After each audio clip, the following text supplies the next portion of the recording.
Magandang gabi po, Luzon, Visayas at Mindanao.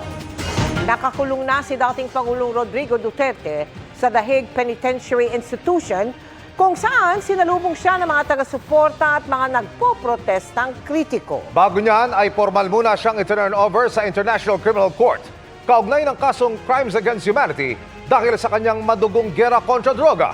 Inabutan naman siya ng mga damit panlamig at iba pang gamit ng ating embahada. At nakatutok si Marisol Abduraman. Ito ang mga sandali matapos makalapag ang eroplanong lulan si dating Pangulong Rodrigo Duterte sa Rotterdam Airport 11:54 PM kagabi, oras sa Pilipinas. Dito pa lang, sinimulan na ang proseso para sa pag-turn over sa dating Pangulo sa International Criminal Court. Nagsagawa rin ng inisyal na medical check-up kay Duterte. Pagkababa ni Duterte sa eroplano, na-turn over na siya sa kustodiya ng ICC mula sa Rotterdam Airport sa the Netherlands. Agad na dinala si Duterte sa The Hague Penitentiary Institution kung saan siya ididetine. Ang kanyang pagdating, inabangan ng ilang mga taga-suporta. May mga nag-abang ding mga protester kontra Duterte.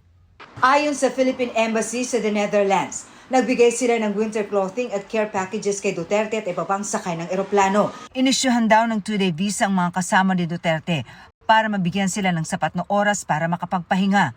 15-day visa naman ang ibinigay kay dating Executive Secretary Salvador Mejaldea bilang legal counsel ni Duterte.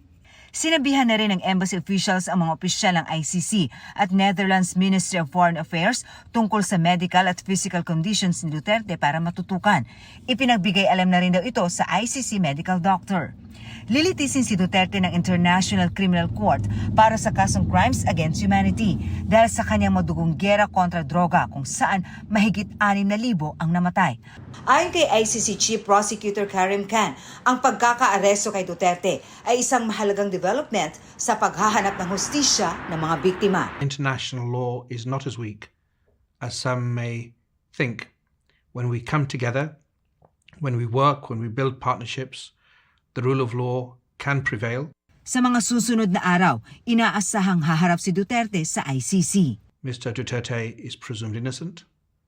He will make his initial appearance before the court soon. And the focus of the office is on the judicial proceedings and on proving its case before the judges of the International Criminal Court. Para sa GMA Integrated News, Marisol Abduraman, nakatuto 24 oras.